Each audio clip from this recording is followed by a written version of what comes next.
All right, you guys, welcome to yet another exciting episode of the Online Prosperity Show. Let me tell you one thing, it's about to get weird in here because this is the number one place where you discover the people, the ideas, and strategies that are actually changing the way we live, work, and succeed. So if you've ever felt like maybe you don't quite fit in, or like you see things a little bit differently, or maybe you're asking questions that others won't dare to ask, and maybe you think in ways that other people start to feel comfortable whenever you show up. I think today's episode is going to be for you, because what if all of that wasn't your weakness? What if that was your greatest advantage? So today's guest is back for the second time running, and I can't wait to get weird with this guest.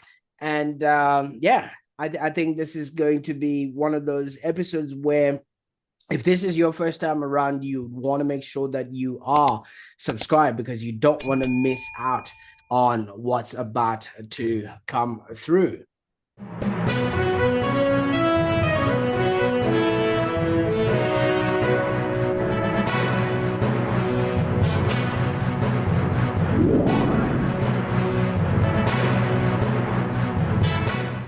Now, joining me today is Trish Goodfield. Now, Trish, welcome to the show. Thank you very much, Prosper. It's lovely to be asked back for a second time. Absolutely. Well, it's only meant or reserved for weird people. So that's for those that are meeting Trish for the very first time, she's one of Australia's leading experts on diversity of thought, and also the author of the powerful new book, Weird Wisdom at Work. When I received a copy of mine, I was like, the colors look like a live long digital. So that completely tells you how weird Trisha is. But I love that she talks about, what if being called weird was the highest compliment you could ever receive? So we're going to be thumping through this book, and it's got that new book smell, but I've gone through it and I've earmarked it. And I'm sorry, Trish, maybe this is not what you actually expected. The dog ears, and there's not a lot of coffee stains, but there's so much to go through in your book. And I really appreciate the gift that you've not only given me, but you've given every one of us weird folk out there. So thank you so much for putting this together. I can't wait to jump into it. So for those that are wondering what I'm talking about, I'm not being weird.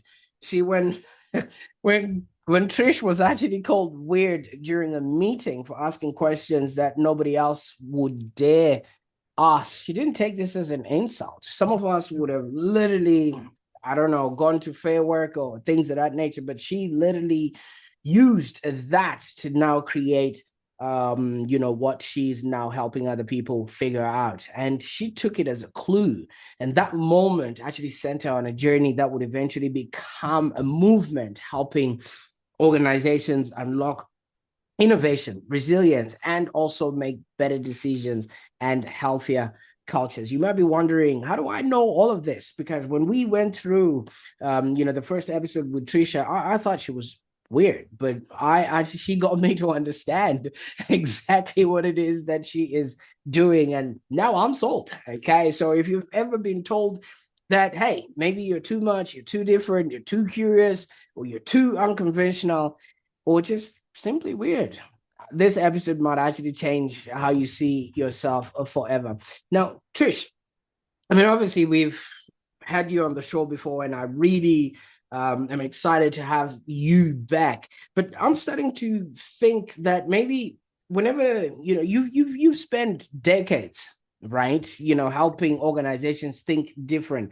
At this point, when somebody calls you weird, do you actually thank them, or you send them an invoice because they've actually learned something from you that they should actually have paid for?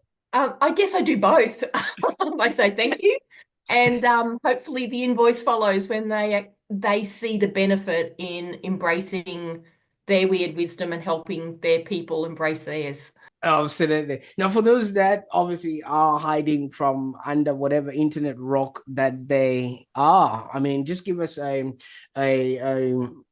maybe a few lines about who Trish was before Weird Wisdom and what was life teaching you long before those words actually had impact, or you had words for it. Okay, so before Weird Wisdom came into my life, I worked in primarily what we now call community services. When I started, it was called human services across the depth and breadth of organisations. And I guess I was always that person going, but what if? How about what would happen if we tried? Sometimes it was embraced and seen as a value, and other times it wasn't. Like you do in any workplace, you learn to pick your battles. Sometimes those lessons came easy and sometimes they came hard, and every single one of them taught me something. Cool. Now, So, just hearing this, is this something that only happens to Trish Goodfield, or is it something that actually happens to a lot of us, but we probably don't have the words for it? I believe it happens to a lot of us because weird being or not fitting in isn't about the way we dress or the clothes that we wear or whether we're incoherent or loud. We're all trained to conform, and yet we're individuals. And it creates that friction, I think, for people. And some of us just get better at conforming and suppressing all of those things because it's just not worth it because they've got bills to pay. Like the reality is sometimes it's just easier to go along to get along. And I get it, but it comes at a cost. Absolutely. I was looking at the price of Kleenex. They've actually doubled the price in you see, somebody would have cried after being Yeah. told those words. And especially was that in front of people, just maybe paint a picture of what was actually happening so that we have an Oh, understanding. okay. Yes. So I was in a meeting with the senior leadership team. There was probably 8, 9 people around the room, and we were discussing a policy that had been, well, effectively approved, signed off on within 24 hours as a result of one incident that had happened in one location. And I had questions because I don't know whether you know about this, but policies just don't get written and approved in those sorts of time frames. So I had lots of questions about it, and I was the only one asking any. And that's when it was said, it was not said in a mean way. It was kind of just thrown out there as a statement of fact. And it didn't feel like an insult, but I couldn't work out why. And that's why I kind of ended up going down that rabbit hole and found the old meaning of weird meaning one's destiny. So I kind of went, well, maybe I'm meant to be that person. Mm. See, that would have been years of therapy for somebody. And, Oh, yes. yeah, trying to seek safety and maybe get some sort of leave or things of that nature. But you took it and you were like, this is me. So maybe you are weird, Trish. Oh, look, I think it was that overused light bulb moment for me. And if I had felt angry about it, I would never have discovered weird wisdom. It was the fact that I wasn't insulted by it and I couldn't work out why that I started to look into it, if that makes sense. It was like because that wasn't the usual reaction you get when somebody tells you you're weird, Mm. and I See, didn't go cranky and I also didn't go yay. It was just like, well, why does that feel right? now, I think most of this stems from society. Ever since I've been in Australia, I've always heard about the tall poppy sort of syndrome where, Hmm. most people spend most of their lives trying not to even stand out. And but what then made you decide to lean into the label instead of running from it? When I saw that it meant one's destiny, I then sat with it. And it wasn't a day or a week, it was over a period of time, and started to look at what was it that made me really good at what I did. Because, I had been recognized for being able to do my job. And, I'd been headhunted, I'd been, given all the special projects and all those sorts of things. So I knew that there was something about me that was good at what I did beyond being able to complete the task, if that made sense. So that's when I started looking into what that was. I guess it was an inventory of myself at that point. I came up with what then became the 5 principles that I talk about in the book. But before I did that, I started to have lots of conversations with people around me. And while they weren't using the same words, they were finding the same meanings, if that made sense. So it wasn't just about that these 5 principles were about me. They started with me, but I'm seeing them in others. And the more I put them out there and I talk to people, the more they're resonating. Absolutely, because I think you're giving language to what a lot of people don't quite yet understand. Maybe because fish don't see the water that they swim in; they just think it is supposed to be the way it is. And speaking of, it's always been like this around here. What's the hidden cost of fitting in? Like, why ruffle the feathers? To people or teams or organizations when everybody just starts thinking the same way. Well, when everybody starts thinking the same way, you are missing the value in your individual people. So they don't feel valued. People don't feel like they can speak up and add something different. But in terms of the way we interact with each other, so, I think I have seen experiences where bullying claims have reduced significantly, and I talk about one in particular in the book. And it wasn't what we were trying to address. It never even came up in the first lot of meetings that I had with the organisation. But because people started to see or understand other people's perspectives, the bullying claims went down. For organisations, the cost of bullying in workplaces is huge, not just in terms of payouts, but in the time of investigating it, staff turnover. So often people leave, they're all costs and they're often hidden costs. So in terms of bottom line, there's a huge cost.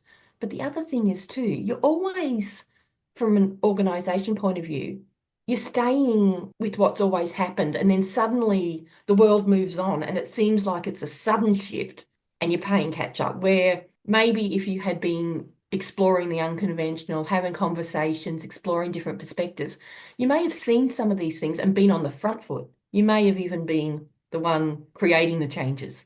So, Mm. the cost is it's often hidden in other, I'm going to say, other cost centers rather than just, nobody has a diversity of thought bottom line, but it underpins Yeah, everything. Yeah. I think it's because it can't be measured. How do you measure harmony? How do you measure hugs and people high-fiving each other within an organization? But I think a lot of businesses, maybe they put it on their website, they write clauses, or they have some sort of procedural mechanisms behind the scenes where they hoping people would stumble upon it and read. And you've worked with organizations that maybe say they value diverse thinking, but it's completely opposite to what they have in their in the processes and things like that, right? Oh, absolutely. And look, I say we're all reasonable people. We all think we value other people's perspectives. And intellectually, I believe that most of us do. It's often in subtle ways that we shut it down. And so for me, when I'm contracted to go in and sort of work with an organization, I will sit in meetings and observe. And it's never the fist pounding on the table that shuts down diversity of thought. It's the way people see it, their facial expressions, and often they're glimpses. And the person who's speaking, who has spoken up about the diverse thought, doesn't even realize that they've responded to it. So it's very nuanced, and people aren't deliberately shutting it down. Sure, there are some who do, but for the most part, it's making people aware of those behaviors. And when they see them, they notice them, and then they can get intentional about it. Trish, I don't know how you feel about this. I don't blame the people. I blame the language. You see, the Yeah. English language is a funny language. When you look at some words, all right, like you could literally be talking about the very same thing. Okay, like what word can I think of? Or object can I think of? Thongs. Thongs could be completely meaning something different to Yes. to the ones that you wear on the beach, to the ones that you wear, I don't know where else they're worn, and things of that nature. So words have a way of giving a different meaning and things of that nature. So for some people, they might look at the word weird and think, oh my God, it's got this connotation to it. But you saw something different from what it actually meant or where it was derived from. I've always been the sort of person who, for want of a better word, interrogates assumptions. Mm, And I will often, when I'm working with people, I get them to explicitly name up what they mean because it stops those assumptions.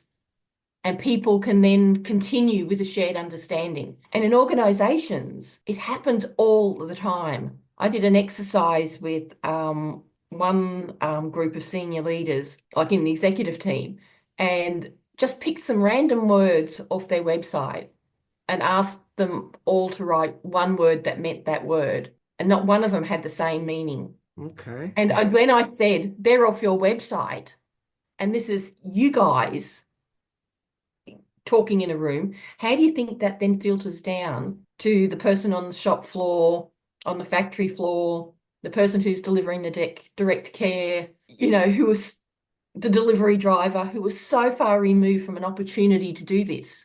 And they just kind of went, oh, and I went, that's diversity of thought. And when you assume you are continuing with the shared understanding, that's when, you get the little niggles, you get the, oh, well, I thought we were doing this. I thought that's what they meant. And I said, you guys make decisions and then you have meetings with your managers and your managers are looking at it through their filter and it just keeps going down. And in chapter 6 of the book, I actually talk about the language of paradox and give a language cheat sheet. And I talk about contronyms, which is a word, it's a grammatical term that says one word that has opposite meanings. And that we accept those, well, those of us who are, I guess, English speakers, but you raise that point about those cultural differences in words. Yeah. And, it pays to actually say, tell me a bit more about that. You don't have to say, what does that word mean to you? You can say, well, tell me a bit more about that. Get curious and explore, or even just sort of say, so when you say XYZ, the meaning I make of that is that accurate? You're just checking in. And people automatically feel valued because you're having a conversation with them. Absolutely. Because if you ask me, in many cultures and in many spaces, the word in and of itself, weird, does not exist as a direct translation. No. And some words don't exist as a direct translation, and so many people find it difficult to find out exactly how can you explain this so that somebody else can actually understand it. But you also found a different meaning for the word weird in and of itself, it Yes, meaning something like destiny, not exactly. one's destiny, one's Yeah, destiny. So yeah, it was originally spelt WYRD, yes. and that meant one's destiny. But back to your point, even if like diversity of thought has different meanings for different people, and a lot of people in the diversity, equity, and inclusion space dismiss it because they see it as an excuse not to hire people of demographic diversity. So, everything has an interpretation. And for me, that's right for a conversation to explore the perspective rather than to defend position. So one of the ideas to sit with in your book is the unknown isn't the enemy. It's where creativity, growth, and new insight begin. Certainty isn't safety. Learning to move forward without all the answers build resilience and adaptability. But have you seen the world that we live in today? If you make a mistake with your debt or payment or whatever it is, they'll come and take you for everything. Yeah. And I think, And that is a certainty. Look, I think in that space, and what you sort of say about the world at the moment, every second LinkedIn post, newspaper articles are going on about we live in an uncertain world or there's so much uncertainty. The point I really want to make is that uncertainty is not the thing. Uncertainty is your response to the thing. The first principle is being comfortable with unknowns. They exist. I got up this morning and I went, what's the weather doing? That's an unknown. We enter into relationships with people and we don't know where that's going, and we do that. In workplaces, there's always been unknowns. Okay. I don't think there's any more unknowns now, they're different. And whether that's being able to speak up and share an idea in a meeting where you don't know how it's going to be received, or whether it's in a leadership position, not knowing whether this strategy or this strategy is the right way to go, it's exactly the same thing. The Mm. uncertainty that everybody bangs on about is your response to the unknown. And if you focus on the uncertainty, you're focusing on the wrong problem because the root cause is over here. So just being able to accept that there are unknowns. And in the book, I give you some suggestions for how you might actually be able to use some language around that if you want to speak up to an idea. One of my favorite things is to say, I've just had an idea, it's not a plan. So you're kind of letting them know that you don't have a map, it's just an idea. And I think we would feel a lot more comfortable if we just kind of went, okay, I can accept that I don't know all the answers to this, or I can accept I don't know where this is going to happen, rather than going, oh, uncertainty. And all of a sudden, your emotions are heightened, and that paralyzes you. See, and why are so many people afraid of uncertainty when it actually might be where innovation lives? Have you ever noticed certain people? I was on a tram once, and the tram just stopped, right? So everybody was now looking up their phones and wondering what has actually happened Mm. and things of that nature. And then the tram driver literally said, I've been told to stop. I don't know what's happening. And everyone started panicking. As soon as she had an answer and she says, oh, there's a blocked car in front of us, we might have to wait for 5 minutes, then everybody relaxed. And I was just thinking, it's like 10 a.m. Where are you rushing off to? You're not rushing off to work from the look of things. Why did you want a certain answer that you started, yelling at the tram driver, Mm. who is also unaware as you are, but is taking it as a. Yeah. I think and if I remember correctly, we touched on this in the last session where neuroscience way, in neuroscience, we receive a sensation. Okay, so we have a sensation in our body somewhere. Then that goes to our thoughts and we attach a label to it. So we either go, that's good or that's bad, or variations on that spectrum. And then we attach the word.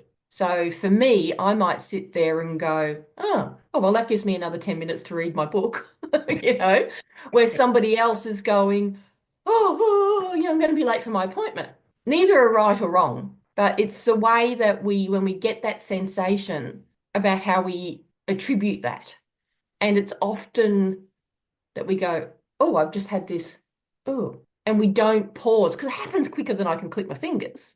Mm. So it's that seeing it, noticing it, and then you can intentionally go, hang on a minute, I'm feeling a bit squirmy.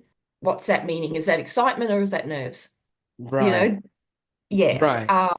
And look, it's simple, but it is not easy. You know, Mm. it's going to take time to circumvent and reprogram yourself. But the first But thing is actually understanding the difference. so that now raises a point of a level of intelligence where you are able to hold two seemingly opposing ideas that, yes, I'm sitting in the tram, right? Like giving that example, but I'm still safe. I'm okay. I have 10 more minutes to read my book, like you said, and nothing is coming to eat me like a saber-toothed tiger. Whereas other people have, if this either or sort of black and white setup where they no longer are able to actually comprehend the situation they're in and they're just going to snap. So, Mm. talking about these contradictions instead of forcing Yeah. certainty, can you maybe give an example? Because some people might actually not be understanding what we're talking about. That how can you allow that to happen when you feel like you've been wronged, whereas you're looking at it as a wait a minute, this could be an even better idea or suggestion that has happened, and these things are happening for me, not against me. Yeah, okay. And it's really great that you mentioned the contradictions because that's principle three. Right. Yeah, so contradictions, we've been trained from the earliest age to pick a side, and we're rewarded for um, developing a position. So at work, it's like, we talk about position papers, and people will say, "What do you think?" And if you say something and then you change your mind, people go, "Oh, but you said," and you get pushed into a place of being able to either be black and white or you sit on the fence because you're trying to hedge your bets. Okay. And in terms of like the book's actually about weird wisdom at work, we know those people who are really confident and always go on with the position. We also know those people who sit on the fence because they find that's the easiest way. They'll just go with wherever it lands. So finding harmony and contradiction is accepting that there can be two or more truths that are, or things that exist, and they're all true, and being able to hold them lightly. So the person who gets upset about the tram being delayed 10 minutes is no more right or wrong than the person who rips out their book and goes, "Great, I can get Okay. through the end of the chapter." You know, we can hold them both. The question is, which one supports you best? Mm. See, Trish, people should actually have a copy of this book with them just in case the tram decides to stop, then they can thumb Yeah. through the chapter And whenever it's they. the perfect size for dropping into your handbag or work bag, which was one of the things that we considered. The book was Yes. written Yeah. to you. So it's not written to leaders and it's not written to them or they. It's written to you so you can see yourself in it. But it was written in a way that once you read the first three chapters, you can dip in and out of the rest of it. You don't have to read it in order. You can pick it up and have a look at it. And again, the size of it was designed so that people could keep it handy because for the hints. It was intentional. Oh, the intention is there. I mean, when you're thumping through it, there's quick tips, there's the languages that you're going through, and then just quick reminders. You know what I mean? Like right now, I just opened part where it says freedom works because trust is present, responsibility works because everybody understands the bigger picture. Today, together, they produce results that neither could have achieved alone. You know what I mean? It's just those quick little snippets of what you really Yeah, want. So maybe walk us through. I mean, I'm just thinking of the person who might be watching this right now.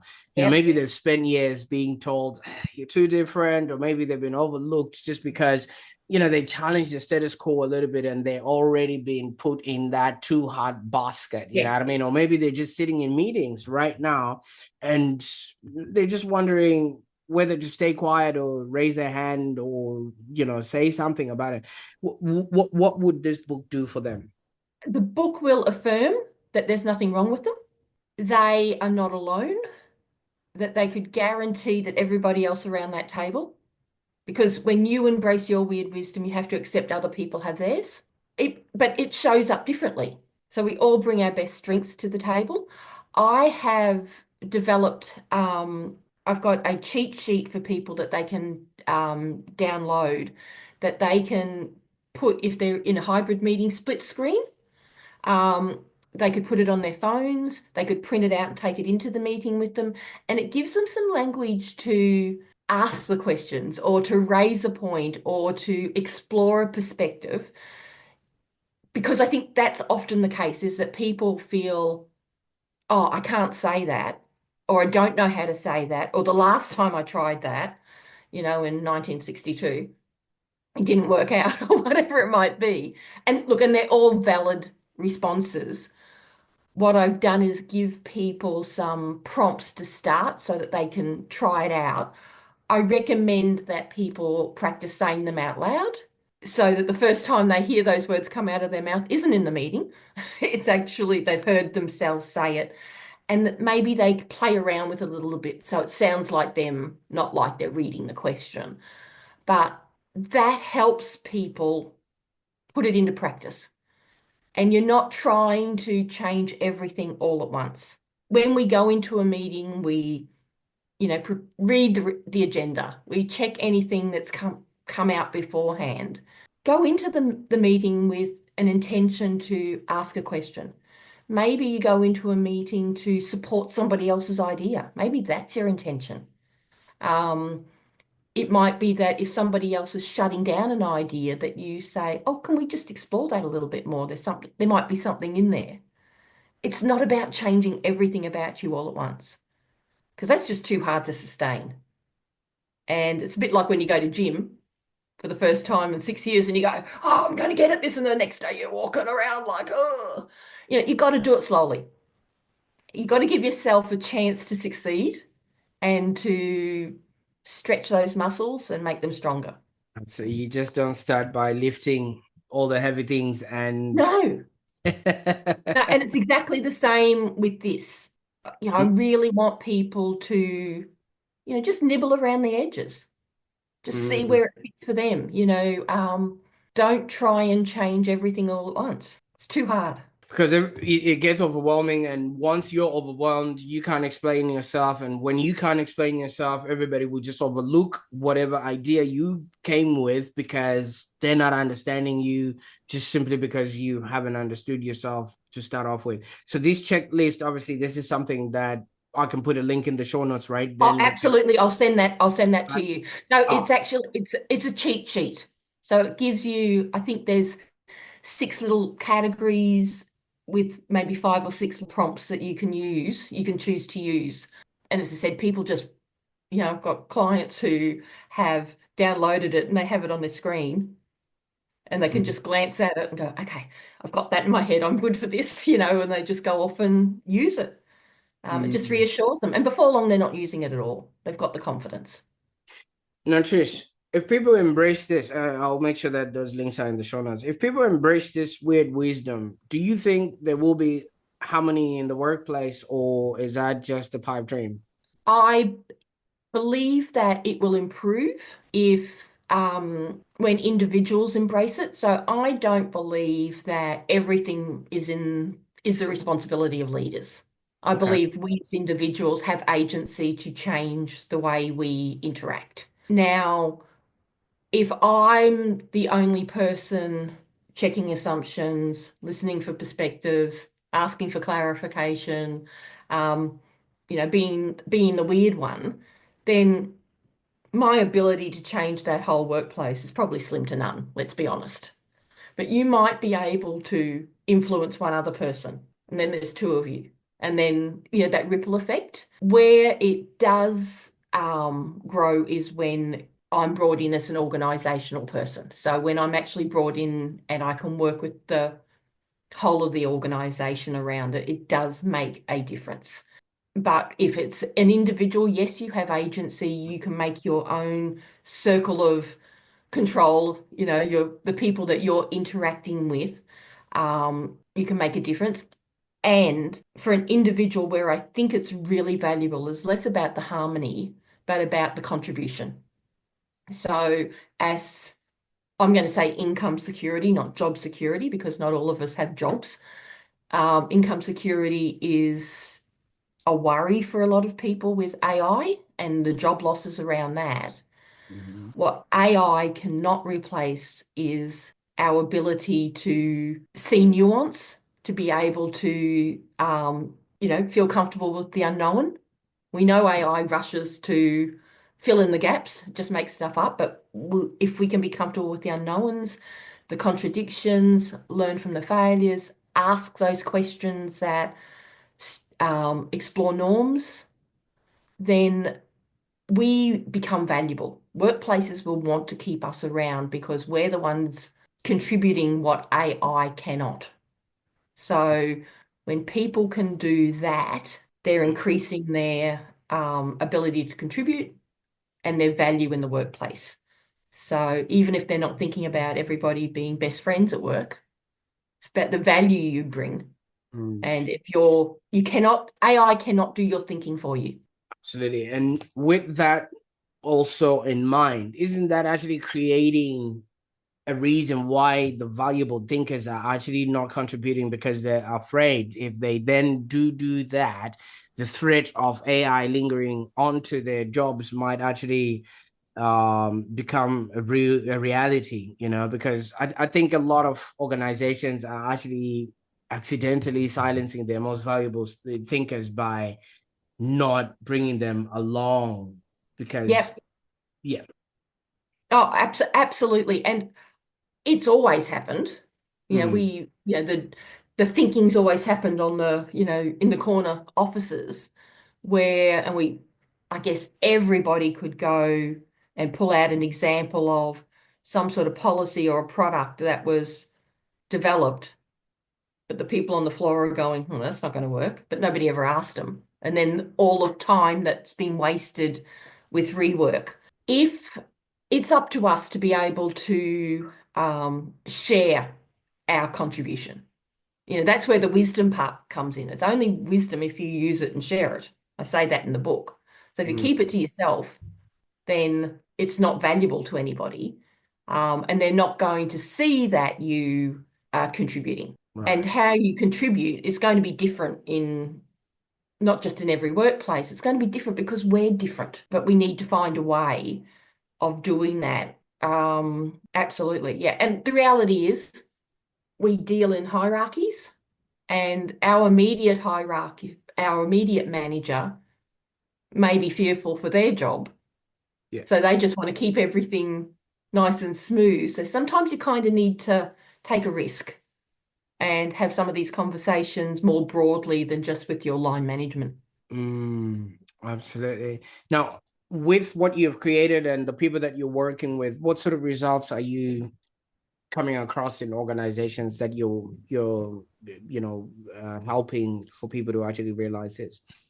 Okay, so the results will vary depending on what the organization's looking for. So I often get called in as a response to really poor engagement results. Now, I often say to them, that's a symptom. It's not the problem. So we sort of spend quite a bit of time drilling down on that. Like I said, reduction in bullying claims. In one organization in 9 months, they went down 71.6%. And I said to them when they told me that, so where's the remaining coming from?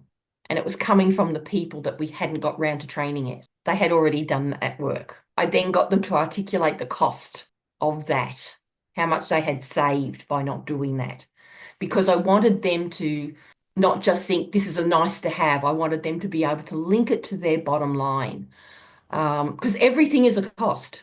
Retention, every time you have to hire somebody, there's a huge cost in that, placing the ads all the time, going through, doing the interviews and then onboarding. And if you're doing that repeatedly, then there's costs in that. Personally, if I had a magic wand, I would remove AI screening for jobs like that. Because again, you're getting what you think you want, not what you really need, because you're plugging in there going, okay, they need to have this qualification, they need to have 5 years experience. Um, these are the values we look for. So they're using AI. The job seekers now are, for want of a better term, gaming the system. They know that they have to use those exact words because the AI screening term is looking for those words. And if you don't get an 85% match rate or higher, you don't even get to see, your resume doesn't even get seen by a real human being. So organizations, by doing that, are really reducing the diversity of thought before they've even conducted interviews. Absolutely. Now, Yeah. that's where that contradicting Mm. thoughts, because you still want to be efficient and go through as many people as possible, but also you have to be cognizant of the fact that whatever you're putting out there, they're just regurgitating that back to you, and it's going to take another 3 to 6 months for you to realize, wait a minute, that guy actually knows nothing about why they're even here, because the first 3 months is onboarding, the other 3 months is them just collecting a salary. Look, apart from, the obvious things like, you have to have some qualifications to, be an accountant and all of those sorts of things. But skill, can be taught on the job for a lot of the case. But AI is not screening the attitude, it's not screening their ability to learn, it's not screening their ability to adapt, to be curious. Um, all the things that we are going to need to be able to contribute and to keep our jobs in the future. And even if your goal is not to have a job, but to create your own, you're going to need that stuff to the power of 10. You're going to need way more of it to work for yourself than you're ever going to need to work for somebody else. Absolutely. So, Yeah, because these days with this gig economy, you can plug yourself into different organizations and things of that nature. But that alone, Trish, now that you've mentioned that, isn't that going to create a scenario where other people will be like, I'll just do what I'm here to do and leave things as they are without them actually contributing to, spaces that they are plugging themselves in, because that's also going to be a reality. oh, it always has been. It Mm, always has been. And, consultants, yeah. which I am now. And it's took me a long time to actually apply that label to myself because they Why kind is of, that? well, my experience was that most consultants were, um, Weird. no, I was going to say, like promoting the next bright, shiny object. Uh, Okay, so that they sort of came in already having decided that their product was the solution. So they were looking for things in an organization when they were doing all of their assessment type work to confirm whatever product it was that they were going to offer as a solution. Now, that's a little harsh, but that was what I experienced when mm, I was, working with consultants and seeing them come into organizations I worked with. So I was extremely reluctant to refer to myself as a consultant. So talk about language, around yeah. the meaning, and that was based on my experience, where other people would have experiences of consultants going, "Oh, this is great." Mm, But too often for me, organizations have their go-to consultant or their go-to consultancy firm, and which plays into, this gig economy thing, is that they end up continuing to breathe their own exhaust because it's the same thing. They end up, they're now playing golf together. They're now, um, the families are friends. There's all of this interplay where we're no longer the benefit of a consultant, the benefit of an outside person is they see more than the people who have been entrenched forever yeah, because because it's our com fish don't see yes, the water that they're swimming in. So if you yes, bring yeah, in yeah, an outsider, then they'll be able to see, oh, wait a minute, these are murky waters, these are clear waters, and yeah, yeah. yeah. And that's why when you get new people coming into an organization, they go, well, why are we doing this? People go, oh, don't worry about it. It's the way it's always been done. No, And there's better ways. or there's another way or whatever it might be. But within 18 months, even if you've hired for all of that diverse thinking or demographic diversity or anything like that, unless it's protected, you lose it because people conform. Even if they're not forced to conform, we do by human nature because that's what kept us safe from the saber-toothed tiger, you know? Yeah. Absolutely. Now, obviously, this is the second time I'm talking to you, and more I'm getting clearer and clearer on what it is that you're doing, and it's getting less and less weird. Trust me. Oh, damn. I don't think your life's work is about helping people think differently. I think it's about giving people permission to actually trust what they've known all along. And I think Yeah. so many people haven't been given that it's okay. And Yes. you're the one that's literally saying, you know what, show up, Mm. be different, be weird, and see where this is going to take you. So great stuff. So if somebody's thinking to themselves, I knew there was something like that, and now I've been given permission for this. Where can people get themselves a It's available on Amazon's right? because some people prefer to buy it from Amazon's. Mhm. I'll also give you the link where people can buy it direct. Okay. Um, and as I said, there's the digital downloads that some people might find helpful, and I'll give them to you to drop into the show notes as well. so people can, yeah. Absolutely, absolutely. You see, the last time you were on the show, I asked you, Trish, what's next? And you're like, you just wait. I'm dropping a copy of my book, and now dare I ask again? Now that we've seen where it is that you're taking this, and you're really creating a movement, out of showing people and giving people the permission to actually trust what they've known for quite a while, and they just hadn't gotten the words for it. What's next? What are you working on right now that Oh, we should be excited about? Two, that will probably see you coming back on the show again. okay. So my next project is to reinvigorate my YouTube channel.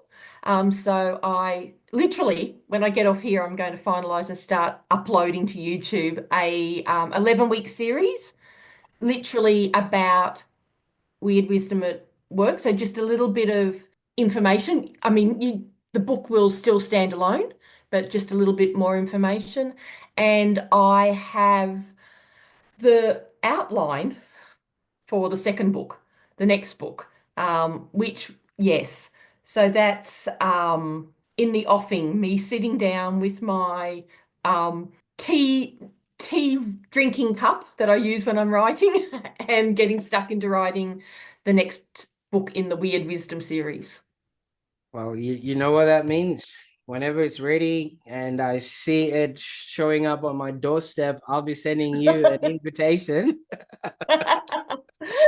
I would love to come back again. Absolutely. Now this has been remarkable, and yeah, Trish, thanks for being weird with me today yet again. Anytime, Prosper, anytime. Thank you. Absolutely. What an incredible conversation. I think today we've actually learned that being different isn't something anybody should be trying to overcome. It should be something that you should actually be understanding why now, and why should anybody care. And I think it's perhaps the very thing that obviously some people have been trying to hide so much, but yet it is the thing that the world needs the most from you. So figure out what it is that you've been doing or what you've been hiding that the world really needs as a gift. Because if you can look at my hands right now, for those that are watching on YouTube, no two fingers on the same hand are of the same height. So never expect and think that we're all going to be the same. And I encourage you to maybe check out what other people are doing and how things are being done at your work. And if people that have a different opinion are actually being given a voice, and maybe you could be their champion. Or maybe if this conversation has actually challenged you or inspired you or just reminded you of somebody who always felt a little bit different, I want you to share this episode with them. Maybe they might find something in the book or in what Trish has to say. And if you've ever been called weird, well, you're not alone. Maybe it's time to actually stop defending that and start developing it. And obviously, you can't go on and write a book about it. Trisha has already done it, but yeah, find your own thing. You never know what it is that it's calling you to. And if you can't figure it out, make sure you subscribe to the Online Prosperity Show so that you keep getting ideas on what you can be, do, and have, and actually embrace that which you are becoming.